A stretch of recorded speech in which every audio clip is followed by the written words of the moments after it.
नमस्कार शेतकरी मित्रांनो, मी कृषी साईला स्वागत आहे आपल्या पेजला. विशाल नर्सरी अँड ॲग्रिकल्चरलन्सी. आमचं लोकेशन आहे एराडवाडी, तालुका पाटण, जिल्हा सातारा.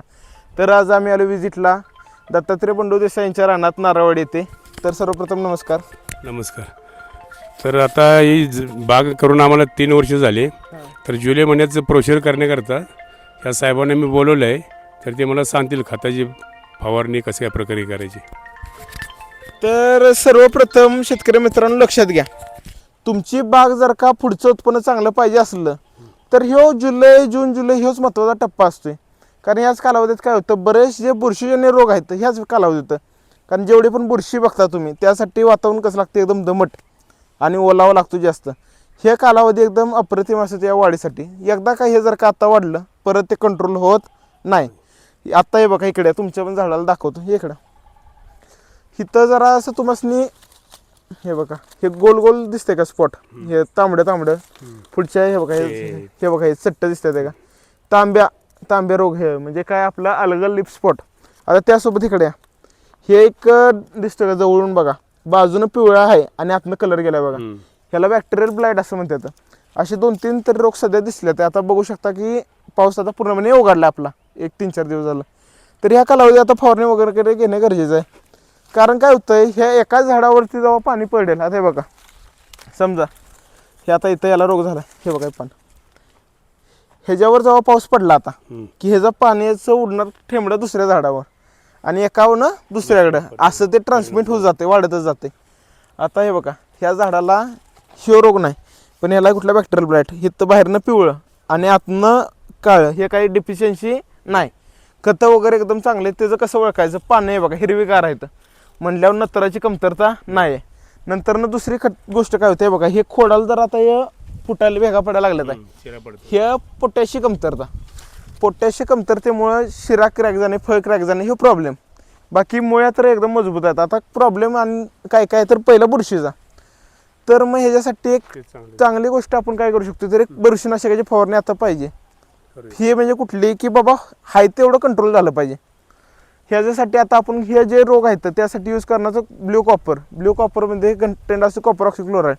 त्याचं कार्य काय आहे, तर असले जे रोग आहेत आणि ते मारते. आता इकडे या, बाकी आता कीड, हे जरासं किडेमुळे झालंय बघा. मागच्या बाजूने हे खायला लागले पान, पूर्ण स्पेशल खाल्लं आता हे बघा. ह्याला आहे ना वेल म्हणतात. म्हणजे काय आपलं हे बघा, हे जाळ्या वगैरे सोडतं आपलं स्पायडर कसं असतो, मकडी ह्यातली आहे ती फवारणी. कीटकनाशक ह्याच्यात मिक्स करून घ्यायचं, क्लोरोपायरीफॉस, त्याने कंट्रोल येतं. हे असलं दिसलं की काढून तेवढं टाकायचं. कसं होतंय हां, हे असली रोगाटलेली पानं आहेत ते ठेवायचीच नाही तर झाडं, हे बॅक्टेरियल ब्लाइटच आहे. हे काढून नष्ट करून टाकायचं. कारण एका ठिकाणी जर का असले तर ते वाढत जाणार आहे, ते काय थांबणार नाही. बाकी झाडाची आहे बघा इकडे, हे बी किडच आहे. हे दिसतंय का, हे असं बाजून हे खाल्लंय बघा, लिप मायनरच्या इन्फेक्शनमुळे होतं. म्हणजे काय होतं, इथल्या स्पेशी वगैरे खाल्ले की ही जागा झायलेम आणि फ्लोएम म्हणजे जे आपलं झाड आहे बघा इथं, ह्याचा अन्नरस वरती जातो. कशामुळं, तर झायलेम आणि फ्लोएम दोन त्याच्यात आपल्याला कशा नशी आहेत हातात, तशा त्या झाडं नसच आहे एक प्रकारे.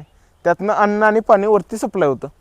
मग इथं जर काही डॅमेज झालं तिथून पुढं अन्नरस पास होत नाही आणि जिथल्या इथं ते वाढ थांबली जाते. ह्यासाठी कीटकनाशक क्लोरोपायरीफॉस चालून जाईल. बाकी आता फणसाचं एक 5 मिनिट येतोय आता. हां बरं, शंकर आहे ना तिथे. ह्याची जराशी वाढ कमी वाटते का, पान नाही तर ना, पानं बारकीच राहिल्या ते. ह्याला खतभरणी जराशी पाहिजे. जरा खोड वगैरे मजबूत झालाय, पण म्हणजे एवढी अपेक्षित आहे तेवढी वाढ झालेली नाही. आता इकडे बघा, ह्या आंब्याची हिंची झाडाची लागवड वगैरे आहे चांगली. यंदा दादा किती आंबा गावला तरी एका झाड? टोटल 400 भेटले एका झाडाला.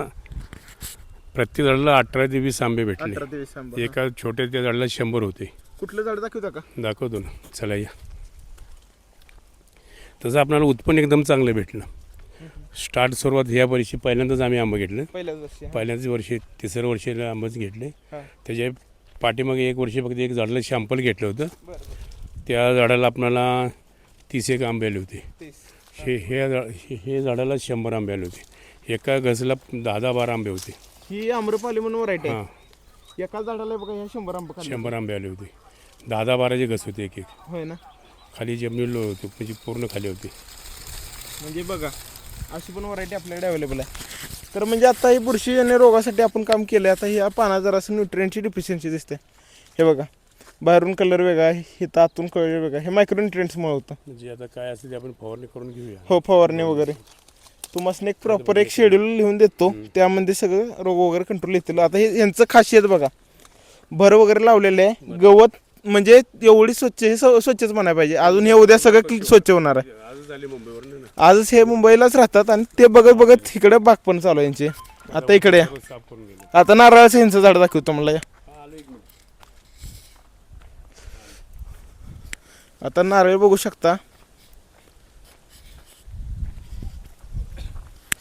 नारळ किती वर्षांनी लागणार? नारळ याला तर पुढल्या वर्षी चालू होईल. हे बघा हे खालच्या मधल्याला 3 वर्षाचं मी. 3 वर्ष झालंय. ह्याला आता पुढल्या वर्षी कोकं बाहेर पडायला चालू होतील. नारळाला फक्त आहे ना पाण्याचं जरा प्रमाण वाढवा, कारण नारळाला पाणी एवढं सफिशियंट नाही, जास्त लागतं. कारण ह्याच्या वरच्यावर 2-2.5 फुटाच्या एरियात असते आता, जास्त मुळे खोल नसते. आता एवढं प्रोसेसिंग केलं ना नारळ एक नंबर येईल. बाकी वाढ वगैरे चांगले आहे. अंजीरचं एक झाड दाखवूया आपण. चालेल. या थोडं चिकू दाखवा, पेरू दाखवा. चिक्कू दाखवतो, पेरू दाखवतो. या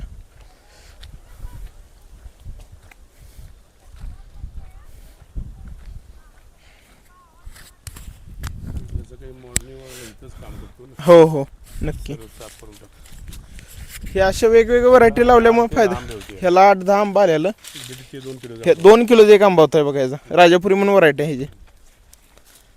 त्याला जास्त आंबे भेटले. याला कमी 35 ते 40 आंबे भेटले. 35-40 झाडं. हे केशरचं आहे. 35-40 आंबा गावला. एकदम असं मोठं होतं. मोठ्याच्या मोठं ना. अर्धा पाऊण किलो होतं. मग बघा 35 ते 40 आंबे भेटले याला. हे बघा हे. ट्रे भरला होता पुरा. ह्या झाडाला 35 ते 40 आंबे भेटले आणि फळ मोठे होते. पाऊण किलो 1 किलोचं फळ होतं आणि एकदम गोड आंबा होता. अतिशय गोड होतं.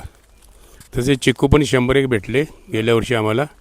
आणि पेरू हे लावल्यापासून 6 महिन्यापासून आम्ही पेरू भरपूर खातोय. होय ना. हां.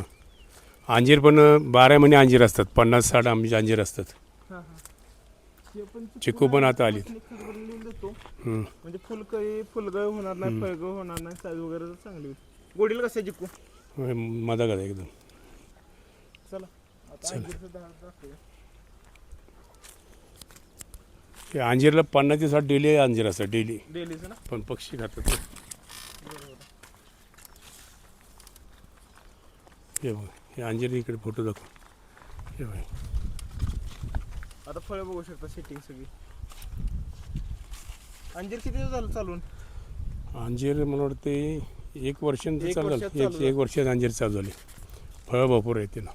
हे झाड लावून 3 वर्ष झाले. हे शोचं झाड आहे.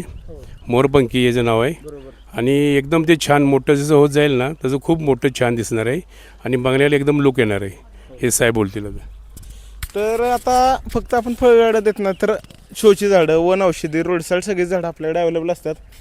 आता वेगवेगळे आता हे घर बघू शकता. घरासमोर कसं एकदम चांगला गेटअप ह्या झाडामुळे आलेला आहे. अजून सरीकडून लागवड करणार आहे ना आपण झाडांची. गार्डन करायचं. गार्डन आता इथं आपण करणारच आहोत. हां इकडच्या बाजूला पण एक झाड आहे बघा. हे बघा इकडे पण एक झाड आहे. तर प्रत्येकानं आपल्या दारात म्हटलं तर 1-2-2, 3-3 जरी झाडं लावली तर ते खूप खूप चांगली गोष्ट आहे. कारण मनाला तेवढं समाधान वगैरे होतं पर्यावरणासाठी. आता हळूहळू ह्या बाजूचं ह्यांचं तुम्हाला अपेक्षित किती आहे बाबा, की किती फळं लागली पाहिजेत काय? फळं तर आत्ता तर सुरुवातीला स्टार्टला आम्हाला 400 ते 1 फळं भेटली. पण त्यात काय झालं, अवकाळी पावसानं गारामुळे आमची फळं भरपूर पडली. तरी पुढल्या वर्षी आम्ही स्वतः इथं काळजीपूर्वक काम करणार आहे. मोहर आल्यानंतर 70 ते 80% मोहरीनंतर पाणी चालू करणार आहे आणि नंतर फवारणी करून घेणार आहे. मोहर काढण्यासाठी फवारणी, नंतर फळ करून फवारणी करणार आणि स्वतः आम्ही इथं उभं राहून बागाची देखरेख करून घेणार व चांगल्या प्रकारे फळ काढणार. नक्की. तर अशाच व्हिडिओसाठी आम्ही सबस्क्राईब करायला विसरू नका. जय जवान, जय किसान, जय महाराष्ट्र. धन्यवाद.